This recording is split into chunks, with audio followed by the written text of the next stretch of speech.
Partnerships. And this leads into acquisitions, but I think part of all your plans has to be how to get to an inflection point. And most strategies should include what you're going to do with the ecosystem. And you have to understand where you are in the market development. You have to understand the ecosystem, who we can play with. And typically for companies, there's only a handful of people that would make sense for a go-to-market long-term for you. So you should be thinking about that. That plays into your tactical and strategic decisions from day one. You have to engineer it in. Finding the big partner is not something you do in 30 days. You understand it, you see a long vision, and then you take steps to put yourself in the right spot. But you have to have that as part of the strategy.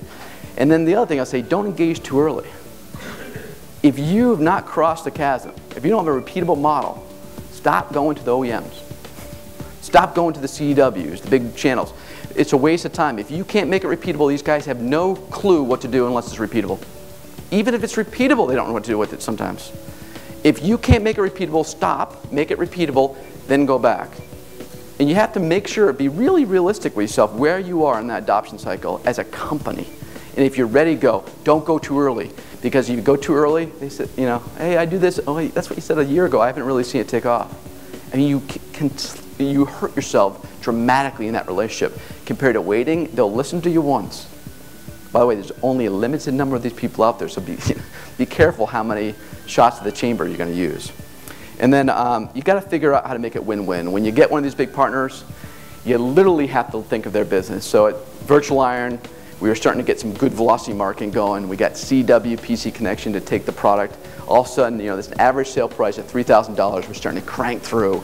And we had CDW going. But they're all driven based upon repeatability, margins, margin the sales guys. But every single thing we did, we met every week, and I had a great VP of channels and VP of sales there. John McCarthy was there, Bill Simpson.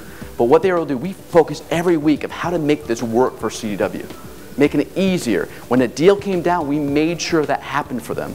Margin, we knew exactly what their thresholds were. We made sure they got to bonus, and we made sure it happened every single time. We also knew what the drag was in the business. Out of all these deals, look at what you got. We thought about it in their perspective, not from ours, which I know it sounds obvious, but people don't do it. But by doing that, if you only have a couple big brothers, you have to really leverage it, but think from their perspective, how much money they win. And sometimes it's not you. What's the drag? What do they do with this? What type of opportunities they win? How do they compete? And without it. And then leverage that, and it's something you want to do weekly. It's not something you get together every quarter. Hey, how do we be more strategic with our #1 customer? And really treat them, it's a #1 asset. It is, and that gets into, you know, acquisition, et cetera. But getting an inflection point, you really need to have some of these ecosystem partners.